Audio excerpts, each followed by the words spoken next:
ಮಾತರ್ಮೇ ಮಾತರಿಶ್ವನ್ನ ಪಿತರತುಲಗುರೋ ಭ್ರಾತರಿಷ್ಟಾಪ್ತಬಂಧೋ ಸ್ವಾಮಿನ್ ಸರ್ವಾಂತರಾತ್ಮನ್ನ ಜರಜರಯಿತರ್ಜನ್ಮ ಮೃತ್ಯಾಮಯಾನಾಂ ಗೋವಿಂದೇ ದೇಹಿ ಭಕ್ತಿಂ ಭವತಿ ಚ ಭಗವನ್ ಊರ್ಜಿತಾಂ ನಿರ್ನಿಮಿತ್ತಾಂ ನಿರ್ವ್ಯಾಜಾಂ ನಿಶ್ಚಲಾಂ ಸದ್ಗುಣಗಣಬೃಹತೀಂ ಶಾಶ್ವತೀಮಾಚುದೇವ ನಾರಾಯಣಂ ನಮಸ್ಕೃತ್ಯ ನರಂ ಚೈವ ನರೋತ್ತಮಂ ದೇವೀಂ ಸರಸ್ವತೀಂ ವ್ಯಾಸಂ ತಥೋ ಜಯಮುದೀರಯೇ ವಿಜಾನತಾಂ ಅವಿತ್ತಸ್ಯ ಮಧ್ವಸ್ಯ ಜಗತಿ ಗುರೋಃ ಪೂರ್ವಾಚಾರ್ಯಮಹಿಷ್ಠಾನಾಂ ಇಯಂ ಪ್ರಣತಿಮಾಲಿಕಾ.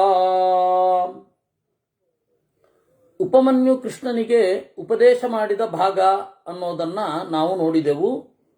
ಮುಂದೆ ನೋಡ್ತೇವೆ ಉಪಮನ್ಯು ಕೃಷ್ಣನಿಗೆ ಏನು ಉಪದೇಶ ಮಾಡಿದ ಅಂತ. ತಂಡಿ ಎನ್ನುವವನ ಒಬ್ಬ ಋಷಿಯ ಕಥೆಯನ್ನು ಹೇಳ್ತಾರೆ. ಆ ತಂಡಿಯ ಬಗ್ಗೆ ಒಂದು ಬ್ರಾಹ್ಮಣ ಗ್ರಂಥವೇ ಇದೆ. ತಂಡಿಯ ಬಗ್ಗೆಗೆಲ್ಲ ತಂಡಿ ಕಂಡದ್ದು ತಾಂಡ್ಯ ಬ್ರಾಹ್ಮಣ ಅಂತ, ಸಾಮವೇದದ ಬ್ರಾಹ್ಮಣ. ಈ ಉಪಮನ್ಯುವಿನ ಬಗ್ಗೆ ಹೇಳಬೇಕು. ಆದಿಪರ್ವದಲ್ಲಿ ಉಪಮನ್ಯುವಿನ ಬಗ್ಗೆ ಬರುತ್ತೆ. ಉಪಮನ್ಯು ಧೌಮ್ಯರ ಹತ್ತಿರ ಇದ್ದ. ಆ ಉಪಮನ್ಯು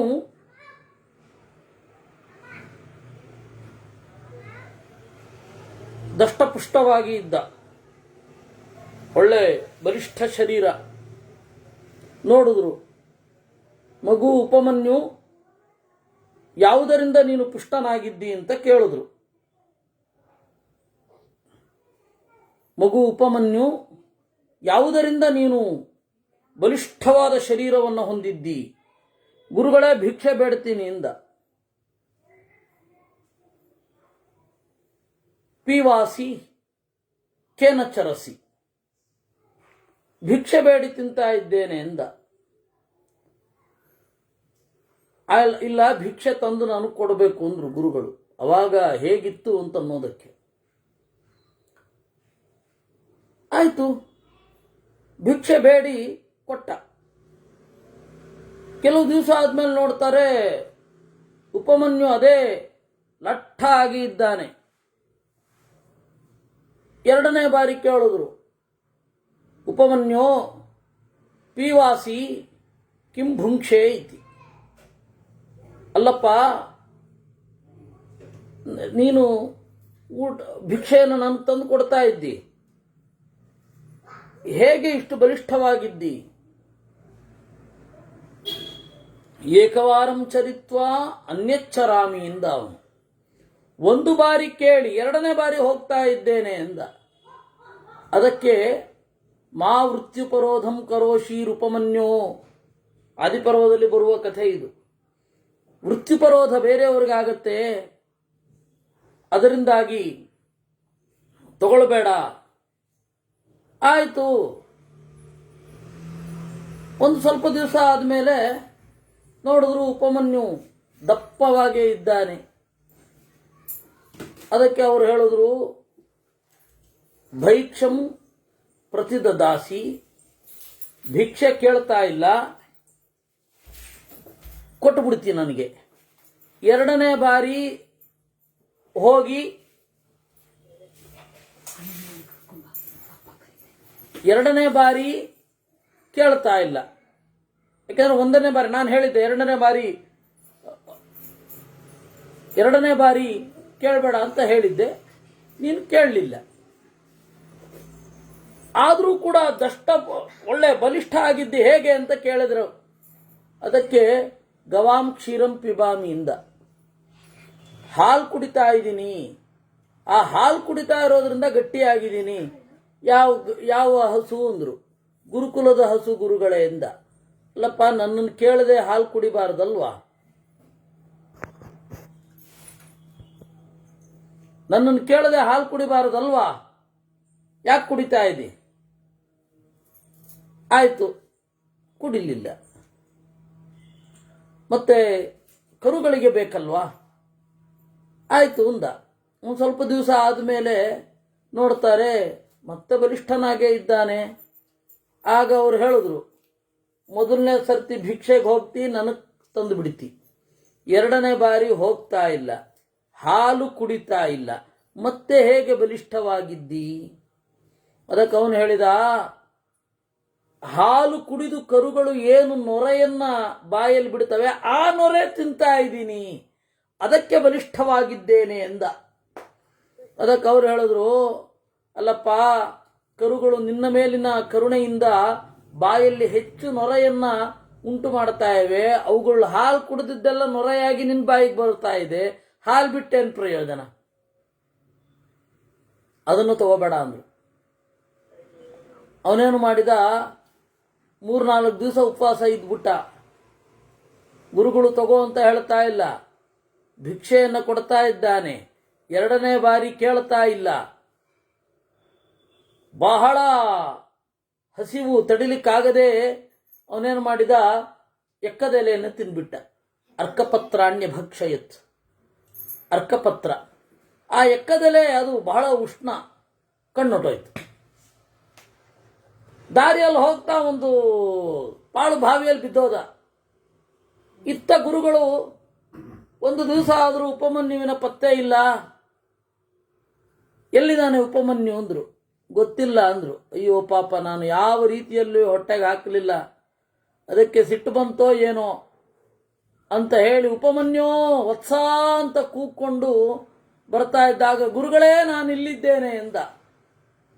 ಮಗು, ನನ್ನ ಮೇಲೆ ಸಿಟ್ಟು ಬರಲಿಲ್ವಾ ಅಂದ್ರು. ಬರಲಿಲ್ಲ ಅಂದ. ಅಶ್ವಿನೌ ಸ್ತುಹಿ ದೇವಭೀಷಜೌ ತ್ವಾಂ ನೀರೋಗಂ ಕುರುವತಃ ಅಂದ್ರು ಗುರುಗಳು. ಯಾರು? ಧೌಮ್ಯರು. ಅವ್ರದ್ದು ಆಯೋಧ ಧೌಮ್ಯ ಅಂತ. ಅಯೋಧ ಅಂತ ಹೇಳಿದ್ರೆ ಕಬ್ಬಿಣದ ಹಲ್ಲಿನ ಧೌಮ್ಯರು. ಅವರು ಹೇಳಿದ್ರು, ಅಶ್ವಿನೌಸ್ತುಹಿ ದೇವಭೀಷಜೌ ನೀರೋಗೌ ಕರಿಷ್ಯತಃ ಕುರುವತಃ. ನಿನ್ನನ್ನು ನೀರೋಗನನ್ನಾಗಿ ಮಾಡ್ತಾರೆ, ನೀರೋಗಂ ಕರಿಷ್ಯತಃ. ಆಗ ಅಶ್ವಿದೇವತೆಗಳನ್ನು ಅವರು ಹೇಳಿಕೊಟ್ಟ ರೀತಿಯಲ್ಲಿ ಸ್ತೋತ್ರ ಮಾಡಿದ. ಮಹಾಭಾರತದ ಆದಿಪರ್ವದಲ್ಲಿ ಅಶ್ವಿಸ್ತುತಿ ಇದೆ, ಆರಂಭದಲ್ಲಿಯೇ ಬರುತ್ತೆ. ಅವರು ಪ್ರತ್ಯಕ್ಷ ಆದರು. ಅಪೂಪಮಿದಂ ಭಕ್ಷಯ ಸಚಕ್ಷುಷ್ಕೋ ಭವಿಷ್ಯಸಿ ಅಂದ್ರು. ಈ ಅಪೂಪ ತಿನ್ನಪ್ಪ, ನಿನಗೆ ಕಣ್ಣು ಬರುತ್ತೆ. ಇಲ್ಲ, ಗುರುಗಳ ಅನುಮತಿ ಇಲ್ಲದೆ ತಿನ್ನಲ್ಲ ಅಂದ್ರು. ಅದಕ್ಕೆ ಅವ್ರು ಹೇಳಿದ್ರು, ನೋಡು, ನಿನ್ನ ಗುರುಗಳು ಕೂಡ ಗುರುಗಳ ಅನುಮತಿ ಇಲ್ಲದೆ ತಿಂದುಬಿಟ್ಟಿದ್ದಾರೆ, ನೀನು ತಿನ್ನು ಅಂದ್ರು. ನಮ್ಮ ಗುರುಗಳು ಮಾಡಿರ್ಬೋದು, ನಾನು ಮಾಡಲ್ಲ ಅಂದ ಅವನು ಉಪಮನ್ಯು.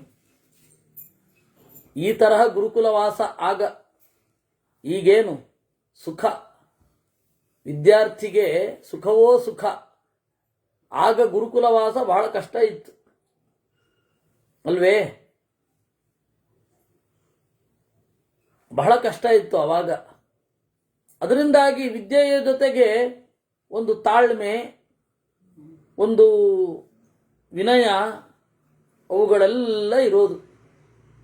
ಈಗ ಮಾಹಿತಿ ಇದೆ, ಜ್ಞಾನವಾಗಿ ಬದಲಾವಣೆ ಆಗಲ್ಲ. ಮಾಹಿತಿ ನೀವು AI-ನಲ್ಲಿ ನೋಡಿದ್ರು ಬಂದ್ಬಿಡುತ್ತೆ. ವಾಸ್ತವವಾಗಿ ಅದು ಪೂರ್ಣ ಅಲ್ಲ. ಯಾಕೆ ಅಂತ ಹೇಳಿದ್ರೆ, ನಾವೇ ಎಷ್ಟು ದೋಷಗಳನ್ನು ನೋಡ್ತೇವೆ ಅದರಲ್ಲಿ. ಆ ಗ್ರಂಥವನ್ನು ನೀವು ಆಳವಾಗಿ ಅಧ್ಯಯನ ಮಾಡಿದ್ರೆ AI-ನಲ್ಲಿರುವ ಸಮಸ್ಯೆಗಳೆಲ್ಲ ಗೊತ್ತಾಗುತ್ತೆ. ಯಾಕೆಂದ್ರೆ ಅದಕ್ಕೆ ಫೀಡ್ ಮಾಡಿರೋದು ನಾವೇ ತಾನೆ. ಹೀಗಾಗಿ ಅದಕ್ಕೆ ಕಮಾಂಡ್ ಕೊಡಬೇಕಾದ್ರೆ ಜ್ಞಾನ ಇರಲೇಬೇಕಾಗತ್ತೆ. ಅತಿಜಗತಿ ಛಂದಸ್ಸಿನಲ್ಲಿ ಒಂದು ಪದ್ಯ ಮಾಡುವಂತ AI-ಗೆ ಕಮಾಂಡ್ ಮಾಡಿದ್ರೆ ಅತಿಜಗತಿ ಯಾವುದು ಅಂತ ಹೇಳಿ ಈಗಾಗಲೇ ಫೀಡ್ ಆಗಿರೋದ್ರಲ್ಲಿ ಹೇಳಬೇಕು. ನಾವೇ ಅಷ್ಟರೊಳಗಡೆ ಮಾಡಿಬಿಡ್ಬೋದು. ಹಂಗಿರುತ್ತೆ ಪರಿಸ್ಥಿತಿ ಕೆಲವೊಂದು. ಇಂಗ್ಲಿಷಿನಲ್ಲಿ ಪರಿಪೂರ್ಣ, ಯಾಕಂದ್ರೆ ಅವ್ರ ಭಾಷೆಗೆ ಅವ್ರು ಮಾಡ್ಕೊಂಡಿದ್ದಾರೆ. ಆದರೆ ಸಂಸ್ಕೃತದಲ್ಲಾಗಲಿ ಕನ್ನಡದಲ್ಲಾಗಲಿ ಪರಿಪೂರ್ಣ ಅಲ್ಲ. ಏಕೆಂದರೆ ಎಷ್ಟು ಅದು ಅಪರಿಪೂರ್ಣ ಅಂತ ಹೇಳಿದ್ರೆ, ನನಗೆ ಈ ಮಲ್ಲೇಪುರಂ ಅವರು ಅಂಬಳೆ ವೆಂಕಟ ಸುಬ್ಬಯ್ಯ ಅಂತನ್ನುವ ಒಬ್ಬ ವಿದ್ವಾಂಸರ ಬಗ್ಗೆ ಹೇಳಿದರು. ಅವರು ನೋಡ್ಲಿಕ್ಕೆ ನಂತರನೇ ಇದ್ರಂತ ಅವ್ರನ್ನ ನೆನಪಿಸ್ಕೊಳ್ಳೋದು. ಅವರು ವೇದಾದ ಬಗ್ಗೆ ಬಹಳ ಒಳ್ಳೆಯ ಲೇಖನಗಳನ್ನು ಬರೆದಿದ್ದಾರೆ. ಆ ತನಕದ ಎಲ್ಲ ಪಾಶ್ಚಾತ್ಯ ವಿದ್ವಾಂಸರ ವಿಮರ್ಶೆಯನ್ನ ಅದರಲ್ಲಿ ಮಾಡಿದ್ದಾರೆ, ಖಂಡನೆ ಮಾಡಿ. ನಮ್ಮ ಇವರೇನಿದ್ದಾರೆ, ನಮ್ಮ ವಿದ್ವಾಂಸರು ಯಾರ್ಯಾರು ಭಾಷ್ಯಕಾರರಿದ್ದಾರೆ ಎಲ್ಲರನ್ನ ಕೊಟ್ಟಿದ್ದಾರೆ. ನೀವಿವತ್ತು ಎಗೆ ಹೋಗಿ ಅಂಬಳೆ ವೆಂಕಟ ಸುಬ್ಬಯ್ಯ ಅಂತ ಕೇಳಿದ್ರೆ ಒಂದು ಹೆಸರು ಬರಲ್ಲ. ನಮ್ಮ ಈಗೋ ಕನ್ನಡದ ಜಿ ವೆಂಕಟ ಸುಬ್ಬಯ್ಯ ಅವ್ರ ಬಗ್ಗೆನೇ ಬರುತ್ತೆ. ಯಾಕೆ ಹೇಳಿದ್ದೆ ಅಂದರೆ ಅದು ಅಪೂರ್ಣ ಅಂತ. ಎ ಅನ್ನೋದು ಅಪೂರ್ಣ. ಅದರಿಂದ ಎನಲ್ಲಿ ಮಾಹಿತಿ ಸಿಗತ್ತೆ, ಆದರೆ ಗುಣ ಸಿಗತ್ತಾ? ನಾವು ಗುರು ಉಪಸತ್ತಿ ಮಾಡಿದಾಗ ನಮಗೆ ಕೇವಲ ಜ್ಞಾನ ಮಾತ್ರ ಅಲ್ಲ, ಜ್ಞಾನದ ಜೊತೆಗೆ ಇರುವ ಸದ್ಗುಣಗಳೆಲ್ಲ ಬರುತ್ತೆ. ವಿನಯ, ಆ ಗುರುಗಳ ಜೊತೆಗೆ ಇದ್ದಾಗ ಅವ್ರು ಯಾವ ರೀತಿ, ಅವ್ರ ಬಿಹೇವಿಯರ್ಸ್ ಯಾವ ರೀತಿ ಇರುತ್ತೋ ಆ ರೀತಿ ಬಿಹೇವಿಯರ್ಸ್ ನಮಗೂ ಬರುತ್ತೆ. ಅದು ನೋಡಿ ಕಲಿತೇವೆ. ಅದರಿಂದಾಗಿ ಅವಾಗ ವಿದ್ಯಾಭ್ಯಾಸ ಇಷ್ಟು ಕಷ್ಟ ಇರ್ತಿತ್ತು. ಆಗ ಅವರು ಉಪದೇಶ ಮಾಡಿದ್ರು ಅಶ್ವಿಸ್ತುತಿಯನ್ನ, ಅಶ್ವದೇವತೆಗಳನ್ನು ಸ್ತೋತ್ರ ಮಾಡೋದನ್ನ. ಇವನು ಮಾಡಿದಾಗ ಅಶ್ವದೇವತೆಗಳು ಅವನಿಗೆ ಕಣ್ಣು ಕೊಟ್ಟರು. ಆ ಉಪಮನ್ಯುವಿಗೆ ತಲೆ ಮೇಲೆ ಕೈ ಇಟ್ಟು ಗುರುಗಳು ಹೇಳಿದ್ರು, ಸರ್ವೇ ವೇದಾಸ್ತೆ ಪ್ರತಿಭಾಸ್ಯಂತಿ ಅಂತ. ಈ ರೀತಿ ಈ ಉಪಮನ್ಯು ಇದ್ದಾನಲ್ಲ, ಆ ಉಪಮನ್ಯು ಕೃಷ್ಣನಿಗೆ ಸದಾಶಿವನ ಚರಿತ್ರೆಯ ಬಗ್ಗೆ ಉಪದೇಶ ಮಾಡಿದ. ಇಲ್ಲಿ ಉಪಮನ್ಯು ಅಂತ ಅಷ್ಟೇ ಇದೆ, ಉಪಮನ್ಯು ಮಾಡಿದ. ನಾವು ಆದಿಪರ್ವಕ್ಕೆ ಹೋಗಬೇಕು. ಮುಂದೆ ಅಶ್ವಮೇಧಿಕ ಪರ್ವದಲ್ಲಿ ಇವನು ಬರ್ತಾನೆ, ಯಾರು? ಉದಂಕ.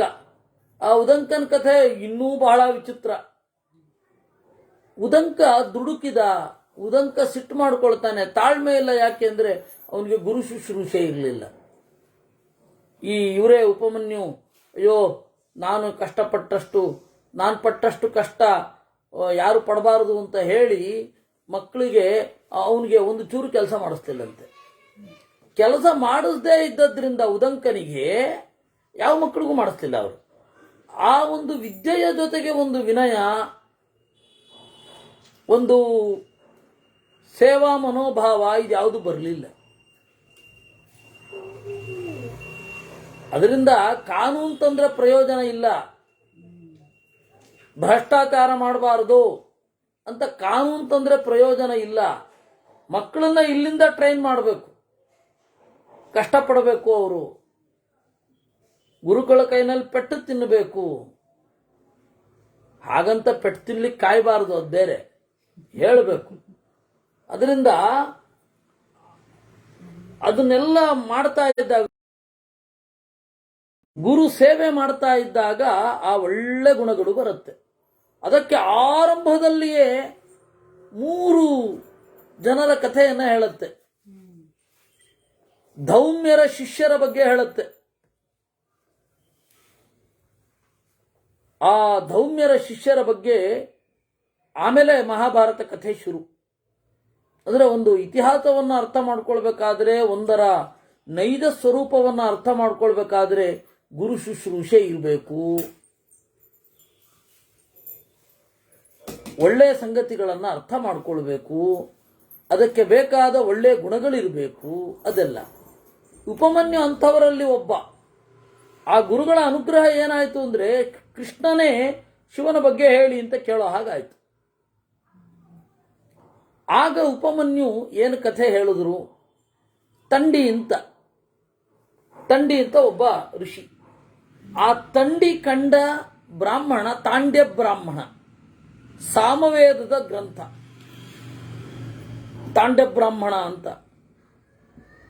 ಆ ತಾಂಡ್ಯ ಬ್ರಾಹ್ಮಣ ಸಾಮವೇದದ ಕೆಲವು ಒಳಗನ್ನ, ಇವತ್ತು ನಮಗೆ ಸಾಮವೇದಕ್ಕೆ 3 ಬ್ರಾಹ್ಮಣಾರಣ್ಯಕಗಳು ಉಪಲಬ್ಧಿ ಇವೆ. ಬ್ರಾಹ್ಮಣ, ತಾಂಡ್ಯ ಬ್ರಾಹ್ಮಣ, ತಲವಕಾರ ಬ್ರಾಹ್ಮಣ, ಗ್ರಾಮಗಾನಾರಣ್ಯಕ ಅಂತ. ಗ್ರಾಮ ಅಂದರೆ ಸ್ವರದ ಜಾತಿ. ಆ ಸ್ವರ ಜಾತಿಗಳ ವಿವೇಚನೆಯನ್ನು ಮಾಡುತ್ತೆ. ಅದು ವೇದದ ಹಿನ್ನೆಲೆಯಲ್ಲಿ ನೀವು ಅದನ್ನು ಗ್ರಹಿಸಬಹುದು. ಪುಷ್ಪಸೂತ್ರ ಅಂತ ಅದರ ಮೇಲೇನೆ ತಾಂಡ್ಯ ಬ್ರಾಹ್ಮಣದ ಮೇಲೇನೆ ಇರತಕ್ಕಂಥದ್ದು. ಇವೆಲ್ಲ ವೈದಿಕ ಸಾಹಿತ್ಯದ ಚಿಂತನೆಯಲ್ಲಿ ಬರುವಂಥದ್ದು. ಆ ಉಪಮನ್ಯು ತಂಡಿಯ ಕಥೆಯನ್ನು ಹೇಳ್ತಾನೆ.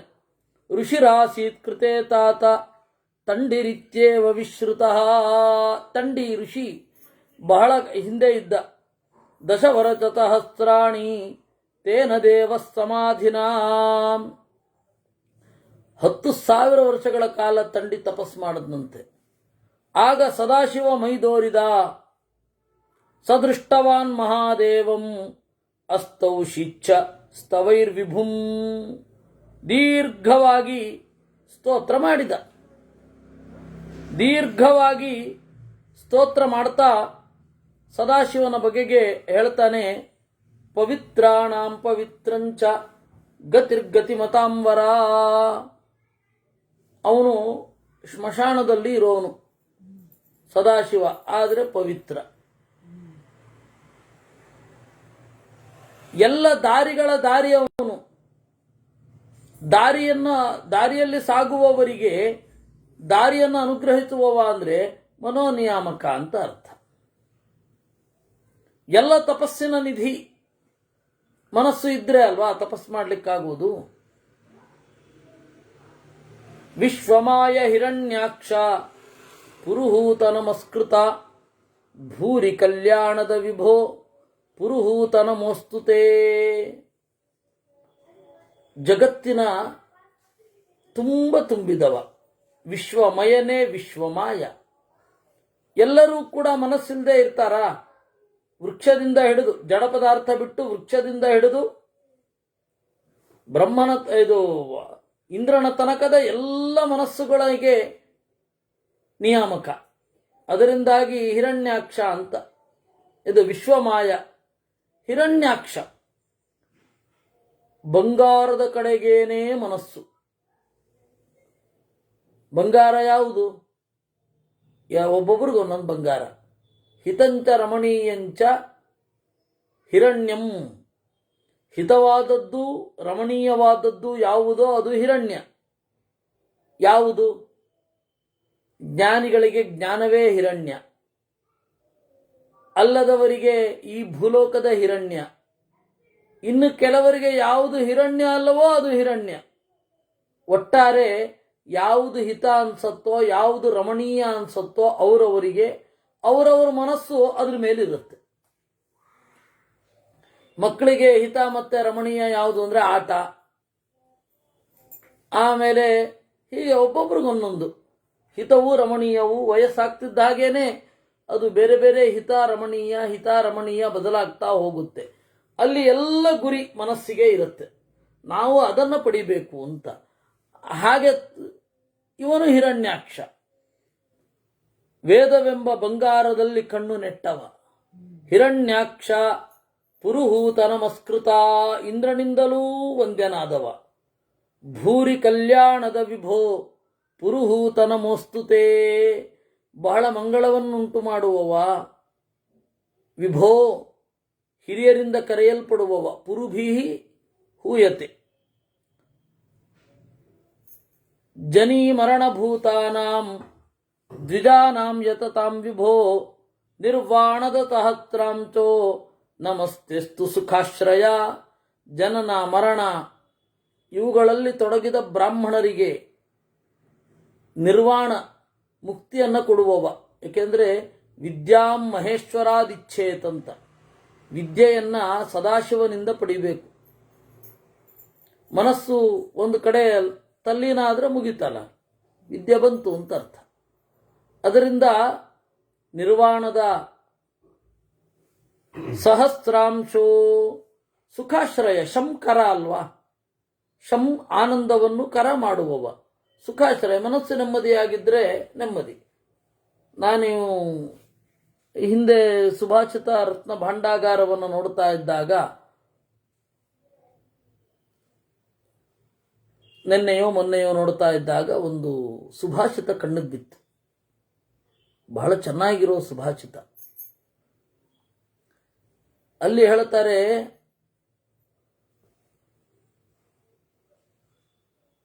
ಗುಣಂ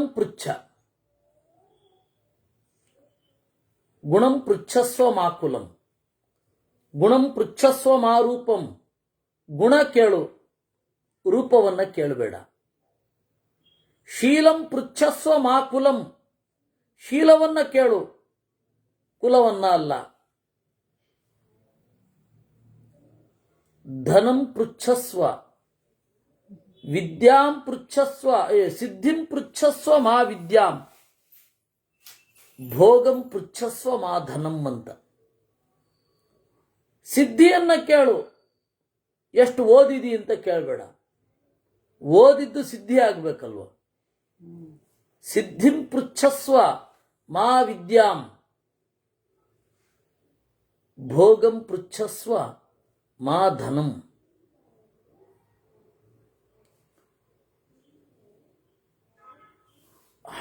ಹಣ ಎಷ್ಟಿದೆ ಅಂತ ಕೇಳಬೇಡ, ಭೋಗ ಎಷ್ಟಿದೆ ಅಂತ ಕೇಳು. ಯಾಕೆಂದ್ರೆ ಹಣವೇ ಇಲ್ಲದೆಯೂ ಭೋಗಿಸಬಹುದು. ಹಣವೇ ಇಲ್ಲ ಅಂತಂದ್ರೆ ಮಿನಿಮಮ್ ಆಗಿರುವ ಹಣ ಬಂದರೂ ಭೋಗಿಸಬಹುದು. ಹಣವೇ ಇಲ್ಲದೆಯೂ ಭೋಗಿಸೋದು ಹೇಗೆ ಅಂತ ಹೇಳಿ ಅವಧೂತ ತೋರಿಸಿಕೊಟ್ಟಿದ್ದಾನೆ. ಹಾಗೆ ಅದರಿಂದ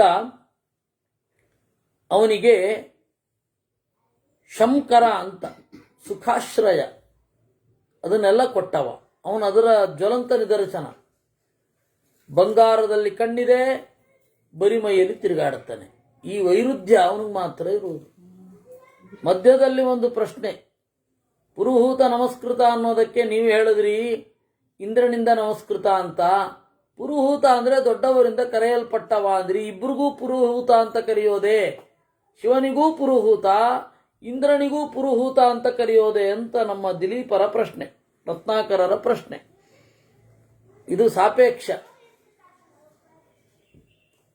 ಇಂದ್ರನ ತನಕದ ಹಿರಿಯರು ಯಜ್ಞದಲ್ಲಿ ಇಂದ್ರನನ್ನ ಕರೀತಾರೆ. ಹೀಗಾಗಿ ಇಂದ್ರ ಪುರುಭಿಹಿ, ಹಿರಿಯರಿಂದ ಕರೆಯಲ್ಪಡ್ತಾನೆ.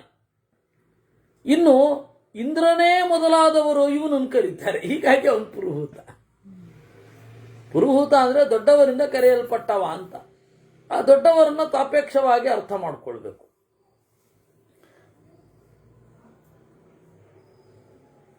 ತತ್ತ ಪ್ರವರ್ತತೆ ಕಾಲಃ ತ್ವಯಿ ಕಾಲಶ್ಚ ಲೀಯತೆ ಕಾಲಾಖ್ಯ ಪುರುಷಾಕ್ಷಶ್ಚ ಬ್ರಹ್ಮಾಕ್ಷಶ್ಚ ತ್ವಮೇವ ಹಿ. ನಿನ್ನಿಂದ ಕಾಲ ಮುಂದುವರಿಯುತ್ತೆ ಅಲ್ವೇ? ಕಾಲ ಯಾವಾಗ ಶುರು ಆಗತ್ತೆ? ನಮ್ಮ ಮನಸ್ಸು ಯಾವಾಗ ಶುರು ಆಯ್ತೋ ಅವಾಗ.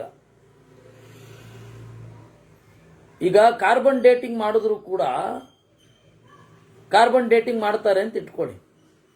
ಕಾರ್ಬನ್ ಡೇಟಿಂಗ್ ಯಾವುದೇ ಒಂದು ಪದಾರ್ಥಕ್ಕೆ ಮಾಡೋದಾದ್ರೆ ಅದು ಕೋಟ್ಯಂತರ ವರ್ಷ ತೋರಿಸ್ಬಿಡುತ್ತೆ. ಅದಕ್ಕೇನು ಮಾಡಬೇಕು? ಇಲ್ಲ, ಅದರ ಸುತ್ತಮುತ್ತಲ ಪರಿಸರ ಏನು, ಅದರ ಎಫೆಕ್ಟ್ ಏನು ಅನ್ನೋದ್ರ ಮೇಲೆ ಎಷ್ಟು ಹಳೆಯದು ಅಂತ ತೀರ್ಮಾನ. ಅಂದರೆ ಅನಾದಿ ಕಾಲ ಅಂತ ಇದ್ರೂ ಕೂಡ ನಾವೊಂದು ಅವಧಿಯನ್ನು ಫಿಕ್ಸ್ ಮಾಡ್ತೇವೆ. We will fix the time line. ನೀವು ಆರ್ಕಿಯಾಲಜಿಕಲ್ ಸರ್ವೆ ಮಾಡೋದಾದರೆ, ಆರ್ಕಿಯಾಲಜಿಕಲ್ ಎಕ್ಸ್ಕವೇಷನ್ ಅದರಲ್ಲಿ ಕಾರ್ಬನ್ ಡೇಟಿಂಗ್ ಅಂತನ್ನುವ ಒಂದು ಇದಿದ್ರೆ, ಕಾರ್ಬನ್ ಡೇಟಿಂಗ್ ಮಾಡೋದಾದರೆ ಯಾವುದೇ ಒಂದು ವಸ್ತುವಿನ ಹಳಮೆ ಎಷ್ಟು ಅಂತ ಮಾಡೋದಾದರೆ ಇದೇ ಟೆಕ್ನಿಕ್. ಅದರಿಂದಾಗಿ ಮನಸ್ಸು ಶುರು ಆದರೆ ಕಾಲ ಶುರು ಆಗುತ್ತಪ್ಪ. ಆ ವಸ್ತು ಯಾವಾಗಿರುತ್ತೆ ಆವಾಗ ಮಾಡ್ಲಿಕ್ಕೆ ಆಗಲ್ಲ. ಯಾಕೆಂದ್ರೆ ವಸ್ತು ಯಾವಾಗಿಂದಲೋ ಇರುತ್ತೆ. ಅದರಿಂದ ಒಂದು ಕಲ್ಲಿಗೆ ಎಷ್ಟು ಅಂತಂದ್ರೆ ಯಾವ ಕಾಲದಲ್ಲಿ ಫ್ರೇಮ್ ಆಗಿರುತ್ತೋ ಅದು, ಯಾವ ಕಾಲದಲ್ಲಿ ಅದರ ಫಾರ್ಮೇಷನ್ ಇರುತ್ತದೋ. ಅದರಿಂದಾಗಿ ತತ್ತ ಪ್ರವರ್ತತೆ ಕಾಲಃ. ಇನ್ನು ತ್ವಯಿ ಕಾಲಶ್ಚ ಲೀಯತೆ. ಹೌದು, ಮನಸ್ಸು ಕೆಲಸ ಮಾಡೋದು ಯಾವಾಗ? ಕೆಲಸ ನಿಲ್ಲಿಸೋದು ಯಾವಾಗ? ಈ ದೇಹದಿಂದ ಹೊರಗಡೆ ಹೋದ್ಮೇಲೆ ಮತ್ತಿನ್ನೊಂದು ದೇಹದಲ್ಲಿ ಸೇರ್ಕೊಳ್ಳುತ್ತೆ. ಅವಾಗ ಅಲ್ಲಿಂದ ಮತ್ತೆ ಕೌಂಟಿಂಗ್ ಶುರು. ಅದರಿಂದಾಗಿ ತ್ವಯಿ ಕಾಲಶ್ಚ ಲೀಯತೆ ಎಂದು. ಕಾಲಾಖ್ಯ ಪುರುಷಾಖ್ಯಶ್ಚ. ಅದರಿಂದಾಗಿ ಸದಾಶಿವನಿಗೆ ಕಾಲ ಅಂತಲೂ ಹೆಸರು, ಯಾಕೆಂದ್ರೆ ಸರ್ವನಾಶಕ. ಆದ್ದರಿಂದ ಪುರುಷ ಅಂತ ಹೆಸರು, ಯಾಕೆಂದ್ರೆ ಪ್ರತಿಯೊಬ್ಬ ಪುರುಷರ ಮನಸ್ಸಿನಲ್ಲಿ ಅವರ ದೇಹದಲ್ಲಿ ನೆಲೆಗೊಂಡವ ಅಂತ. ಬ್ರಹ್ಮಾಕ್ಷಶ್ಚ ಬಹಳ ಹಿರಿಯ ಅಂತ ಕರೆಸಿಕೊಂಡವ. ತ್ವಮವಸ್ಥಾಸ್ಥಿತಾಸ್ತಿಸ್ರ ಪುರಾಣಶ್ಚ ಮಹರ್ಷಿಭಿ ಅಭಿಧೌರುಷ ಮಧ್ಯಾತ್ಮಂ ಅಧಿಪೌರುಷ ಮಧ್ಯಾತ್ಮಂ ಅಧಿಭೂತಾಧಿದೈವತಂ. ನೀನು 3 ಅವಸ್ಥೆಗಳಲ್ಲಿ ಇದ್ದಿ. ಯಾವುದೇ ಒಂದು ಪದ ಅಧಿದೈವಿಕ, ಅಧ್ಯಾತ್ಮ, ಅಧಿಪುರುಷ ಇರುವಾಗ ನಿನ್ನ ಒಂದು ಅಸ್ತಿತ್ವ ಇದ್ದೇ ಇರುತ್ತೆ. ಲೋಕದಲ್ಲಿ ಇದ್ದೀಯ, ನೀನು ಯಜ್ಞದಲ್ಲಿ ಇದ್ದೀಯ. ನಿನ್ನನ್ನ ಅವರೇನು ಮಾಡ್ತಾರೆ, ದೇವತೆಗಳೆಲ್ಲ ತಿಳಿಯಲಿಕ್ಕೆ ಪ್ರಯತ್ನ ಪಡ್ತಾರಪ್ಪ. ಅನ್ವಿಚ್ಛತಸ್ತವ ವಿಭೋ ಜನ್ಮ ಮೃತ್ಯುವಂತರೇ ತತಃ ದ್ವಾರಂ ತತ್ಸ್ವರ್ಗ ಮೋಕ್ಷಾಣಂ ಆಕ್ಷೇಪ್ತಾತ್ವಂ ದದಾಸಿತೇ. ಇನ್ನು ಹುಟ್ಟು ಮತ್ತು ಸಾವು ನಮಗೆ ಬೇಕಾದಂತೆ ಆಗಬೇಕು ಅಂದರೆ ನಿನ್ನ ವರವೇ ಬೇಕು. ನಾನು ಇಂಥಲ್ಲಿ ಹುಟ್ಟಬೇಕು ಅಂತ ಸಂಕಲ್ಪ ಮಾಡಿದ್ರೆ ಸದಾಶಿವನಿಗೆ ಅರ್ಜಿ ಹಾಕಬೇಕು. ನಾನು ಹೀಗೆ ಸಾಯಬೇಕು ಅಂತ ಚಿಂತನೆ ಮಾಡೋದಾದರೂ ಅವನಿಗೆ ಅರ್ಜಿ ಹಾಕಬೇಕು. ಅದರಿಂದ ನಿನ್ನ ಮಹಿಮೆ ಅಪಾರ. ಇನ್ನು ಪರಬ್ರಹ್ಮ ಅಂತ ಏನಿದ್ದಾನೆ ಅವನನ್ನ ಚೆನ್ನಾಗಿ ಧ್ಯಾನ ಮಾಡಿ ತಿಳಿದುಕೊಂಡವ ನೀನೊಬ್ಬನೇ. ಯಚ್ಚೈತತ್ ಪರಮಂ ಬ್ರಹ್ಮ ಯಚ್ಚ ಭವ್ಯಂ ಚ ಯತ್ಪರಂ ಯೋಗಿಭಿಃ ಸಾಂಖ್ಯ ಯೋಗೈಶ್ಚ ಧ್ಯಾತವಾನ್ನಾತ್ರತಂ ಚಯಃ. ನೀನು ಆ ತತ್ವವನ್ನು ಧ್ಯಾನದಿಂದ ಸಾಕ್ಷಾತ್ಕರಿಸಿಕೊಂಡಿರುವೆ. ಅಹೋ ಮೂಢಾಸ್ಮ ಸುಚಿರಂ ಇಮಂ ಕಾಲಮಬುದ್ಧಯಃ ಯನ್ನ ವಿದ್ಮ ಪರಂ ದೇವಂ ಶಂಕರಂ ಯೇ ವಿದುರ್ಬುಧಾ. ನಾವು ಈ ತನಕ ಮೂಢರಾಗಿದ್ದೆವು, ಯಾಕೆಂದ್ರೆ ಕಾಲನಿಯಾಮಕನಾದ ನಿನ್ನ ಬಗ್ಗೆ ನಾವು ತಿಳ್ಕೊಂಡೇ ಇರಲಿಲ್ಲ. ದೇವತೆಗಳು, ಅಸುರರು, ಮನುಷ್ಯರು ಗುಟ್ಟಾದದ್ದನ್ನು ತಿಳಿಬೇಕು ಅಂದ್ರೆ ನಿನಗೆ ಮೊರೆ ಹೋಗಬೇಕು. ಆ ಒಂದು ಪರತತ್ವ ಇದೆ. ಆ ತತ್ವವನ್ನ ನಿನ್ನಿಂದ ತಿಳಿಯಲು ಬಯಸ್ತಾರೆ. ಅತ ಪ್ರವರ್ತತೆ ತರವಂ ಅಸ್ಮಿನ್ ಸರ್ವಂ ಪ್ರತಿಷ್ಠಿತಂ ಅಸ್ಮಿನ್ಶ್ಚ ಪ್ರಳಯಂ ಯಾಂತಿ ಯೋಯಮೇಕಸ್ಸನಾಯಕಃ. ಇವನಿಂದ ಎಲ್ಲವೂ ಮುಂದುವರಿಯುತ್ತೆ. ವಾಸ್ತವವಾಗಿ ಇದರಲ್ಲಿ ಬರುವ ಈ ಶಿವನ ಬಗೆಗೆ ಬರುವ ಸ್ತೋತ್ರಗಳಲ್ಲಿ ಈ ಮುಕ್ಕಾಲು ಭಾಗ ಮನಸ್ಸಿನ ಚಿಂತನೆಯನ್ನ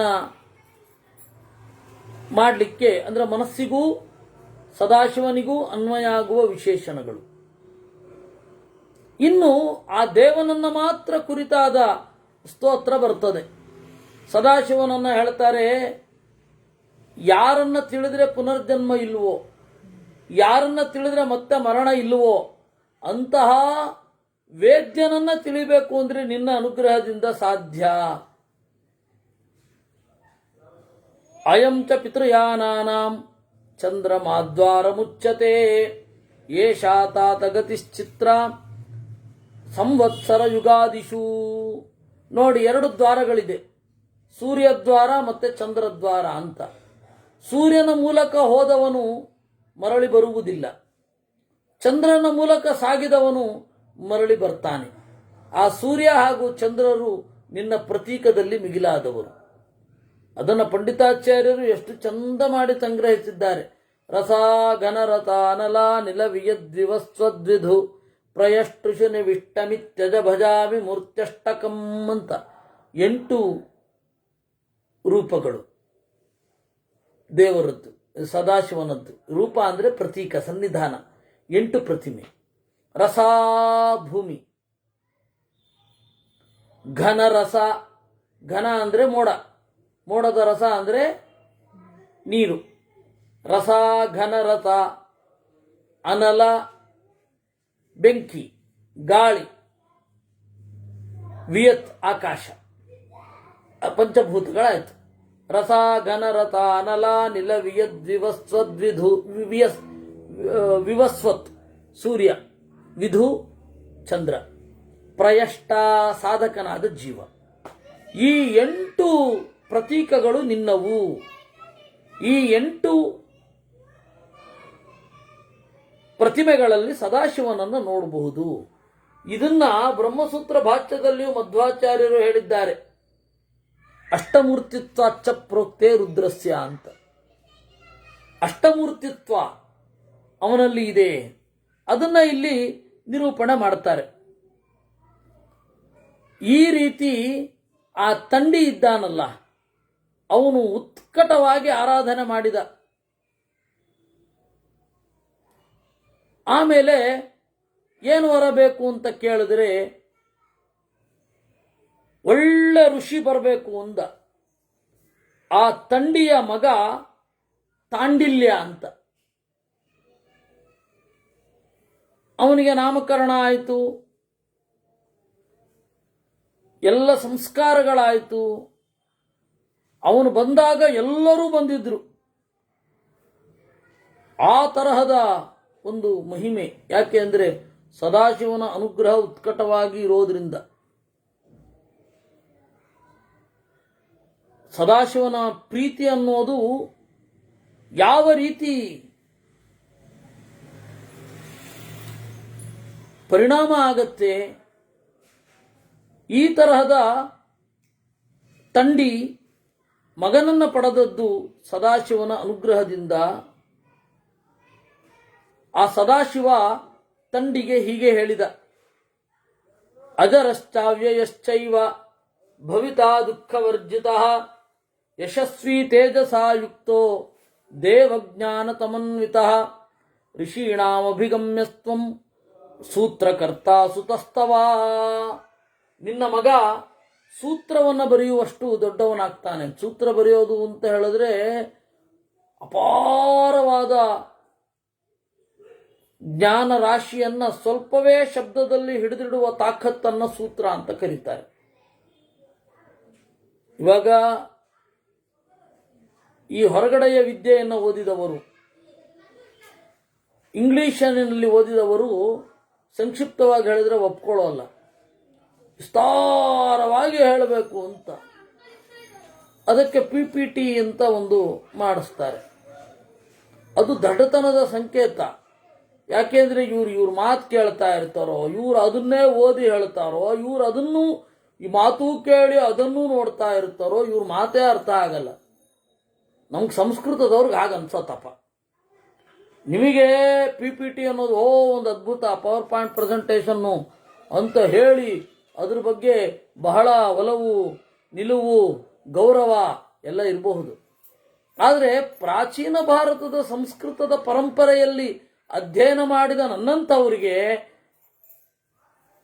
ಇವ್ರು ಹಂಗೆ ತೋರಿಸಿ ಹೇಳೋದನ್ನ ಅದು ಅಮೂರ್ತವೇ. ಕೆಲವೊಂದು ಚಿತ್ರವನ್ನು ತೋರಿಸೋದಿರುತ್ತೆ, ಅದು ಕರೆಕ್ಟ್ ಏನೋ. ಆದರೆ ಆ ಬುಲೆಟ್ ಹಾಕಿ ಅದೆಲ್ಲ ಮಾಡ್ತಾರಲ್ಲ, ಇದಿಷ್ಟು ಅಂತ ಆ ವಿಷಯವನ್ನೇ ಹೇಳ್ತಾ ಇರಬಹುದು ಅಂತ ಅನ್ಸುತ್ತೆ. ಮತ್ತೆ ಸಂಸ್ಕೃತದಲ್ಲಿ ಹೇಗೆ ಅಂದರೆ ಒಂದೇ ವಿಚಾರವನ್ನು ಸಂಕ್ಷಿಪ್ತವಾಗಿಯೂ ಹೇಳಿ ವಿಸ್ತಾರವಾಗಿಯೂ ಹೇಳಿ ಎರಡೂ ತರಹ ಹೇಳಲಿಕ್ಕೆ ಅವಕಾಶ ಇದೆ. ಆ ಎರಡೂ ತರಹದ ಸ್ಕಿಲ್ಲನ್ನು ಕಲಿಸ್ಕೊಡ್ತಾರೆ. ಇಂಗ್ಲಿಷಿನಲ್ಲಿ ಹಾಗಲ್ಲ, ಸಂಕ್ಷಿಪ್ತವಾಗಿ ಹೇಳಿದ್ರೆ ಅವ್ರಿಗೆ ಗೊತ್ತೇ ಆಗಲ್ಲ. ಮತ್ತೆ ನಾನು ಈ ತನಕ ನೋಡಿದವರಲ್ಲಿ ಎಲ್ಲ ವಿಸ್ತಾರವಾಗಿ ಹೇಳ್ತಾರೆ. ಸಂಕ್ಷಿಪ್ತವಾಗಿ ಸೂತ್ರಮಯವಾಗಿ ಹೇಳಿದ್ರೆ ಅವ್ರಿಗೆ ಗೊತ್ತಾಗದೇ ಇರೋಷ್ಟು ಒಂದು ಕುಂಟತನ ಬಂದ್ಬಿಟ್ಟಿದೆ. ಅದರಿಂದಾಗಿ ಸೂತ್ರ ಅನ್ನೋದಿದೆಯಲ್ಲ, ಅದು ಬಹಳ ವಾಂಗ್ಮಯಗಳನ್ನು ಚುಟುಕಾಗಿ ಕವರ್ ಮಾಡುವ ಶಕ್ತಿ. ನಿನ್ನ ಮಗ ಸೂತ್ರಕರ್ತೃವಾಗ್ತಾನೆ.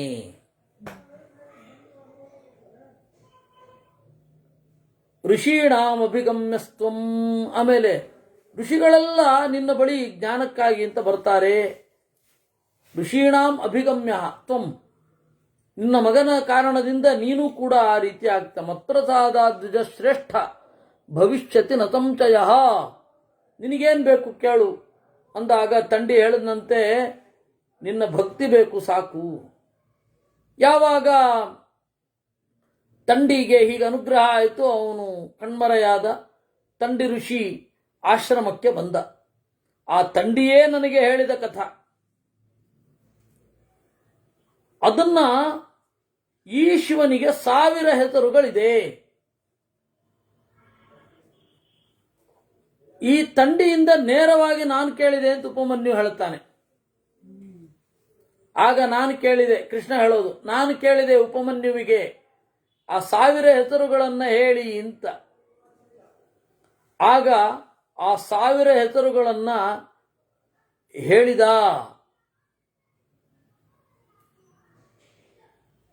ಗಿರೇಸ್ಸಾರಂ ಯಥಾ ಹೇಮ, ಪುಷ್ಪಾತ್ಸಾರಂ ಯಥಾ ಮಧು, ಘೃತಾತ್ಸಾರಂ ಯಥಾ ಮಂಡಃ, ತಥೈತತ್ಸಾರಮುದ್ಧೃತಂ.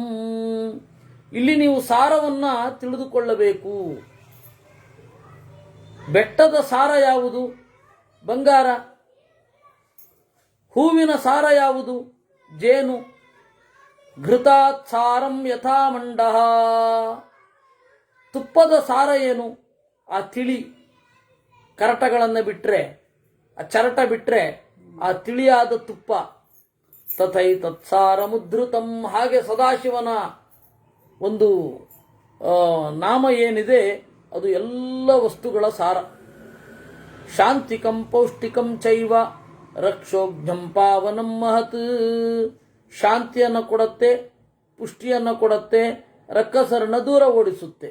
ಯಾರು ಈ ಜಪವನ್ನು ಮಾಡ್ತಾರೆ, ಓ ಕೃಷ್ಣ ಸಕೃಷ್ಣ ನರಕಮ್ಯಾತಿ, ನಕೃಷ್ಣ ನರಕಮ್ಯಾತಿ, ನರಕಕ್ಕೆ ಹೋಗೋಲ್ಲ. ಇದನ್ನು ತಿರಸ್ಕರಿಸಿದವನು ಹೋಗ್ತಾನೆ. ಇದನ್ನು ಜಪ ಮಾಡಬೇಕು,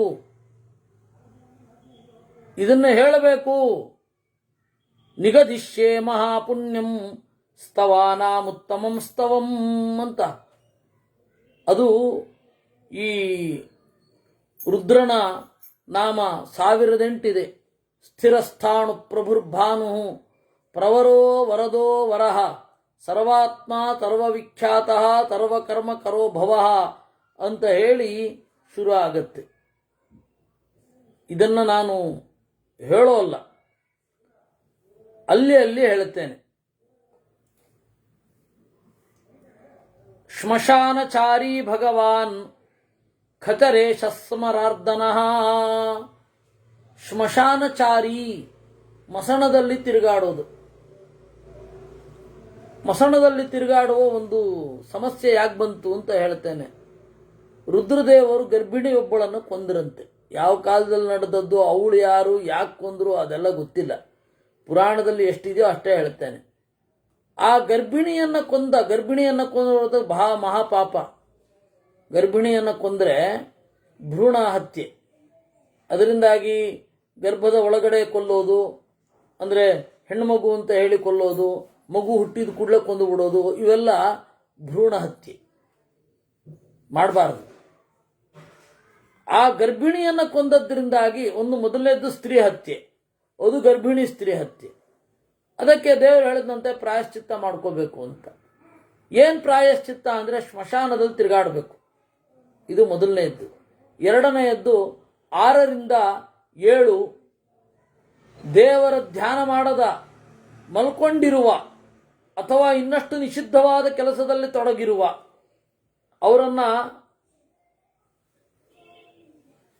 ಅವರ ಎಲ್ಲ ಪುಣ್ಯಗಳನ್ನು ಹೀರ್ಬಿಡ್ಬೇಕು, ಅವರನ್ನು ಶಿಕ್ಷೆಗೆ ಒಳಪಡಿಸ್ಬೇಕು ಅಂತ, ಅವರಿಗೆ ಜ್ಞಾನ ಬರದೇ ಇರೋ ಹಾಗೆ ಮಾಡಬೇಕು ಅಂತ ಸದಾಶಿವನಿಗೆ ಆಜ್ಞೆ. ಅದರಿಂದಾಗಿ ದೇವರು ಹೇಳಿದ ಆ ಪ್ರಾಯಶ್ಚಿತ್ತವನ್ನು ಇವತ್ತಿಗೂ ನಡೆಸ್ತಾ ಇದ್ದಾನೆ ಸದಾಶಿವ ಅಂತ. ಅದರಿಂದಾಗಿ ಶ್ಮಶಾನಚಾರಿ ಭಗವಾನ್ ಖಚರೇಶಃ ಸ್ಮರಾರ್ದನಃ. ಸ್ಮರಾರ್ದನ, ಸ್ಮರ ಅಂದರೆ ಕಾಮ, ಕಾಮನನ್ನ ನಿಗ್ರಹಿಸಿದವ. ಉನ್ಮತ್ತ ವೇಷ ಪ್ರಚ್ಛನ್ನಃ ಸರ್ವಲೋಕ ಪ್ರಜಾಪತಿ.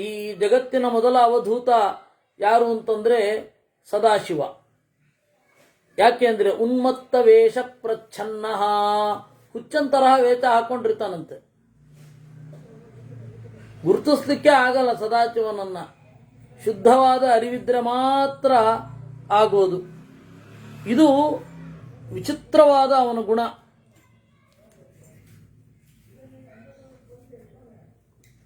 ಯೋಗೋ ಯೋಗ್ಯೋ ಮಹಾಬೀಜೋ ಮಹಾರೇತ ಮಹಾತಪಾಂ. ಯೋಗ ಉಪಾಯದ ದಾರಿ, ಯೋಗ್ಯ ಧ್ಯಾನದಿಂದ ಗಮ್ಯ, ಮಹಾಬೀಜ ಹಿರಿದಾದ ಕಾರಣ, ನೀಲಕಂಠ ಕರಿಗೊರಳ, ದಿಗ್ವಾಸಾಹ ಬಟ್ಟೆಯನ್ನು ತೊಡದವ, ಗಣಪತಿ ಹಿಂಡುಗಳ ಒಡೆಯ.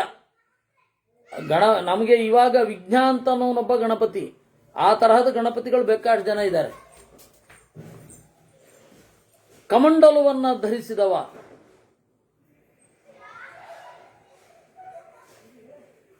ಅಹಶ್ಚರಶ್ಚ ನಕ್ತಂಚ ಹಗಲು ರಾತ್ರಿ ತಿರುಗಾಡಿದವ. ಈ ರೀತಿ ಬಹಳ ವಿಚಿತ್ರ. ನೃತ್ಯ ಪ್ರಿಯೋ ನಿತ್ಯ ನೃತ್ತ ನರ್ತಕ ಸರ್ವಲಾಸಕ. ನೃತ್ಯ ಪ್ರಿಯ, ಕುಣಿತ ಅಂದ್ರೆ ಭಾರಿ ಇಷ್ಟ ಅವನಿಗೆ. ಒಂದೆರಡು ಕುಣಿತ ಹಾಕ್ಬಿಡ್ತೀನಿ ಅಂತಾನವನು. ನೃತ್ಯ ಪ್ರಿಯ, ನಿತ್ಯ ನೃತ್ತ, ಯಾವಾಗಲೂ ದೇವರಿಗೆ ನರ್ತನದ ಸೇವೆ ಸಲ್ಲಿಸುವವ. ಅದಕ್ಕೆ ನೀವು ನಾಟ್ಯಶಾಸ್ತ್ರದಲ್ಲಿ ಬ್ರಹ್ಮ ಆದಮೇಲೆ ಸದಾಶಿವನಿಗೆ ನಮಸ್ಕಾರ ಇರೋದು, ನಟರಾಜ ಅಂತ ಅಲ್ಲಿಂದಲೇ ಬಂದದ್ದು. ಆದರೆ ಆ ತರಹ ನರ್ತನ ಮಾಡಲಿಕ್ಕೆ ಆಗಲ್ಲ, ಉಂಟು. ಈ ನಟರಾಜ ತಾಂಡವ ಮೂರ್ತಿ ಉಂಟು, ಆದರೆ ಆ ತರಹ ಡ್ಯಾನ್ಸ್ ಮಾಡೋದು ಭಾರಿ ಕಷ್ಟ ಇದೆ. ಅದು ನಿಂತಿರೋ ಸ್ಟೈಲು ಚಿದಂಬರದಲ್ಲಿ ಏನು ನಟರಾಜ ಇದ್ದಾನೆ ತರ ಸುಲಭವಾಗಿ ಆಗಲ್ಲ. ಅವನ ಬಗ್ಗೆನೇ ಇದಿದೆ. ಅಮರ್ಷಣ ಅಮರ್ಷಣಾತ್ಮ. ಅಮರ್ಷಣ ಬೇಗ ಸಿಟ್ಟು ಬಂದ್ಬಿಡುತ್ತೆ ಸದಾಶಿವನಿಗೆ. ಆದರೆ ಮರ್ಷಣಾತ್ಮ, ದುರ್ಜನರನ್ನು ಅವನಷ್ಟು ಸಹಿಸೋರು ಯಾರೂ ಇಲ್ವೇ ಇಲ್ಲ.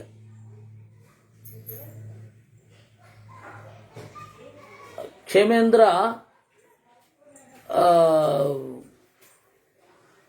ರಾಮಾಯಣವನ್ನು ದಶಾವತಾರದ ಬಗ್ಗೆ ಬರೆದಿದ್ದಾನೆ. ಅದರಲ್ಲಿ ರಾಮಾಯಣವನ್ನು ನಿರೂಪಣೆ ಮಾಡುವಾಗ ಸದಾಶಿವನನ್ನು ಕುರಿತು ಒಂದು ತಮಾಷೆ ಮಾಡಿದ್ದಾನೆ. ಬಹಳ ಮಹಾತ್ಮರಿಗೆ ಪ್ರಾಯ ಪ್ರಭೂಣಾಂ ವಿಪರೀತ ಚೇಷ್ಟಾ ಪ್ರಿಯಾ ಭವಂತಿ ಅಂತ. ಬಹಳ ಎತ್ತರದವರಿಗೆ ಬಹಳ ತುಂಟರಿಷ್ಟ ಆಗ್ತಾರಂತೆ. ತುಂಟರು, ದುಷ್ಟರು, ಮೂರ್ಖರು, ಮಡೆಯರು ಅವರು ಭಾರೀ ಇಷ್ಟ ಬಹಳ ದೊಡ್ಡವರಿಗೆ. ಅದರಿಂದಾಗಿ ಮರ್ಷಣಾತ್ಮ, ಅಮರ್ಷಣ, ಒಂದು ಚೂರೂ ತಪ್ಪನ್ನು ಸಹಿಸೋದಿಲ್ಲ. ಆದರೆ ಮರ್ಷಣಾತ್ಮ, ಸಹನೆ ಅಂದ್ರೆ ತುತ್ತ ತುದಿ ಅಂತ. ಶ್ವೇತಃ ಬೆಳ್ಳಗಿರುವವ, ವಿಷ್ಣು ಪ್ರಸಾದಿತೋ ಯಜ್ಞ, ದೇವರ ಅನುಗ್ರಹವನ್ನು ಪಡೆದವ. ಶಿಖಿ ದಂಡಿ ಜಟಿ ಬಾಲ ಮೂರ್ತಿಜೋ ದುರ್ಧರೋ ಬಲಿ. ಶಿಖೆಯನ್ನು ಧರಿಸಿದವ, ಬೆಂಕಿಯಂತೆ ಉರಿಯುವವ, ದಂಡವನ್ನು ಹಿಡಿದವ, ಜಟೆಯನ್ನು ಬಿಟ್ಟವ, ಬಾಲಕನಂತೆ ಇರುವವ. ಈ ರೀತಿ ಅವನ ಅತ್ಯಂತ ವಿರುದ್ಧವಾದ ಒಂದು ರೂಪಗಳು. ದುರ್ವಾಸಾಹ ಸರ್ವಸಾಧು ನಿಷೇವಿತ, ದುರ್ವಾಸನಾಗಿ ಇರುವವ. ಹಂಸನಾಮಕ ಪರಮಾತ್ಮನ ಅನುಗ್ರಹಕ್ಕೆ ಭಾಜನ. ರೋಹಿತಾಕ್ಷ ಕೆಂಗಣ್ಣ. ಬಹುವೇಗೋ ಮಹಾವೇಗೋ ಮನೋವೇಗೋ ನಿಶಾಚರ. ಉನ್ಮಾದ ಮದನಾಕಾರ ಅರ್ಥಾರ್ಥಿ ಕರರೋಮಚ. ವಾಮದೇವ ಅತ್ಯಂತ ಚಂದದ ದೇವರು, ಭಿಕ್ಷುರೂಪ. ಶೂಲಹಸ್ತ, ವೇದಹಸ್ತ, ಬ್ರಹ್ಮಚಾರಿ, ಲೋಕಚಾರಿ, ಸರ್ವಚಾರಿ, ಸುಚಾರವಿತ್. ಈ ತರಹದ ಅತ್ಯಂತ ವಿಶಿಷ್ಟವಾದ ರೂಪವನ್ನ ತೊಟ್ಟವ. ಇತಿಹಾಸಕರ್ತ ಕಲ್ಪಶ್ಚ.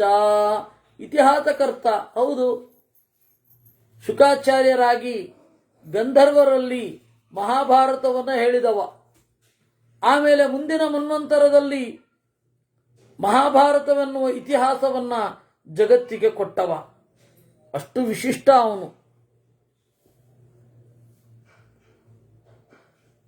ಯಜುರ್ವೇದ ಭುಜೋ ಗುಹ್ಯ ಪ್ರಕಾಶೋ ಜಂಗಮಸ್ತಥಾ ಭಸ್ಮಶಾಯಿ, ಬೂದಿಯಲ್ಲಿ ಮಲಗಿರ್ತಾನೆ.